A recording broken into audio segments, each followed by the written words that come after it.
Provai e vede quão suave é o Senhor. Salmo 33. O bom dia. Em nome do Pai, do Filho e do Espírito Santo. Amém. Recorramos sempre à poderosa intercessão de Maria Santíssima, nossa Mãe, e de São José, o justo. E provar é sinônimo de experimentar. E ver é exatamente para que o ser humano tenha uma certeza de que, apesar de todas as tragédias, perdas, absurdos da vida, anseios, tribulações, que Deus ele traz suavidade. Nós temos os desafios de nossas caminhadas, nós temos o desafio da própria vida. Existir traz consigo os seus fardos, as preocupações, mas com Deus existe a possibilidade de tudo isso se tornar mais suave. E podemos imaginar que para muitas situações de vida, dependendo da perda, da tragédia, das circunstâncias, pode parecer que Deus está distante. Não. É exatamente aí que Deus está muito próximo.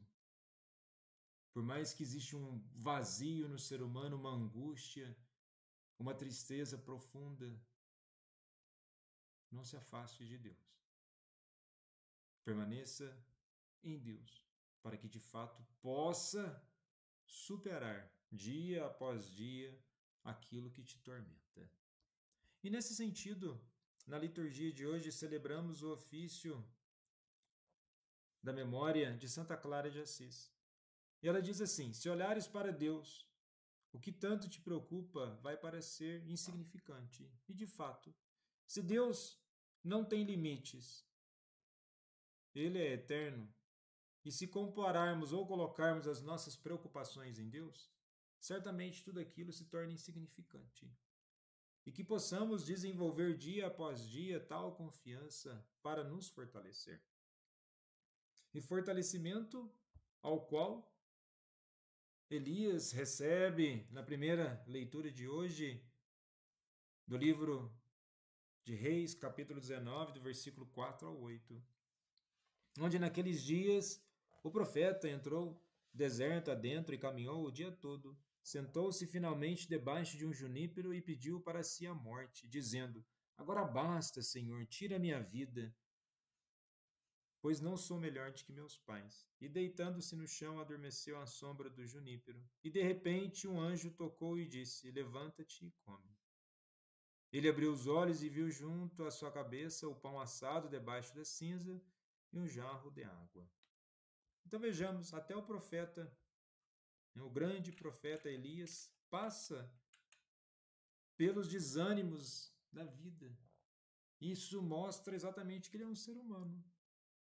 E aqui, após enfrentar uma situação extremamente difícil e ameaças de morte, Elias, sentindo-se esgotado e desanimado, foge para o deserto. O deserto aqui, tanto no sentido literal, de um espaço físico e geográfico, mas também o deserto remete a uma dimensão espiritual. E lá ele se senta debaixo de um junípero e pede a Deus que tire sua vida, pois sente que não pode mais continuar. E interessante que na narrativa bíblica, o junípero é o lugar onde Elias se refugia na hora do desespero. Aqui o junípero é uma planta simples e comum no deserto, que pode simbolizar a humildade e a fragilidade humana. O grande profeta encontra-se no estado de extrema vulnerabilidade sob essa planta, o que contrasta com seu poder espiritual e profético. E Deus, mesmo na simplicidade do junípero, cuida de Elias, enviando o anjo para alimentá-lo e fortalecê-lo. E vejamos, com Deus nós nos tornamos mais fortes. Nós devemos depender o tempo todo de Deus. É esse que faz o sentido de nossas vidas. E depender o tempo todo de Deus não quer dizer que todas as coisas vão dar certo o tempo todo. Isso é uma mentalidade falsa. depender o tempo todo de Deus para que Ele possa nos fortalecer, para que possamos fazer as coisas certas e vivenciar a nossa experiência nesse mundo da melhor forma possível. E também o interessante da leitura é que exatamente nesse momento de fraqueza de Elias, temos ali o sinal do pão. O alimento oferecido a Elias é muito mais do que simples pão e água. É um sinal da presença de Deus que sustenta e fortalece seu servo mesmo nas circunstâncias mais adversas. E há uma mensagem para nós nos dias de hoje, também para nos fortalecer nas adversidades da vida. E podemos já aqui ter uma relação com a Eucaristia, o verdadeiro alimento que sustenta o cristão em sua jornada espiritual. O ato de Elias comer o pão oferecido pelo anjo pode ser visto como uma prefiguração da Eucaristia, assim como Elias é sustentado pelo alimento celestial para a jornada de 40 dias até o Horebe. Os cristãos são sustentados pela Eucaristia na sua jornada espiritual até se encontrarem definitivamente com Deus.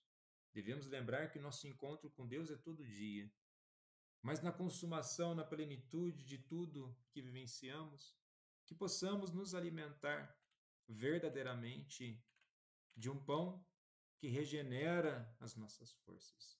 E também alimentar de tal pão para que possamos lembrar de que somos especiais. Segundo a leitura de hoje, em Efésios 4, versículo 30, e depois capítulo 5, versículo 2, onde diz assim: sede bons uns para com os outros, sede compassivos, perdoai-vos mutuamente, como Deus os perdoou por meio de Cristo. Então, alimentar-se do pão não é apenas um gesto particular isolado. Alimentamos do pão, sim, para a nossa salvação, mas essa salvação já nos traz uma consequência por imediato. Viver no amor de Cristo, que nos amou e se entregou a si mesmo e se deu por nós. Então, comungar não é apenas um ato de salvação isolado, é um ato para que possamos, já ao comungar do pão divino, transformar a nossa prática de vida. E é exatamente desse pão divino, o pão que desceu do céu, que nós temos no Evangelho de hoje, em João 6, do versículo 41 ao 51. Onde no início do trecho os judeus murmuram contra Jesus, não aceitando sua afirmação de que ele desceu do céu. É um comparativo que Jesus coloca da mesma forma quando o povo de Deus estava no deserto, murmurava, pois estava passando por algum tipo de adversidade. Ele faz um comparativo. O maná era um dom divino que sustentou os israelitas, mas era temporário, não conferia vida eterna. Jesus, ao contrário, é o pão que dá vida eterna, o alimento espiritual que satisfaz plenamente e para sempre. E a promessa de vida eterna é central nesse discurso. Jesus afirma que quem comer deste pão viverá para sempre. Esta promessa não é apenas uma vida prolongada, mas uma vida em plenitude, em comunhão com Deus. É a participação na vida divina, na qual a morte é vencida e a união com Deus é consumada. Eu sei que muitas vezes é difícil imaginar tal vida em nossa caminhada, mas ela existe. Ela é consumada a partir do pão. E jamais devemos nos esquecer que a nossa caminhada ao céu, ou o céu, começa agora. E por isso a importância de intensificarmos a nossa vivência cristã. Santa Clara de Assis, rogai por nós. Jesus, manso e humilde de coração, fazei em nosso coração semelhante ao vosso.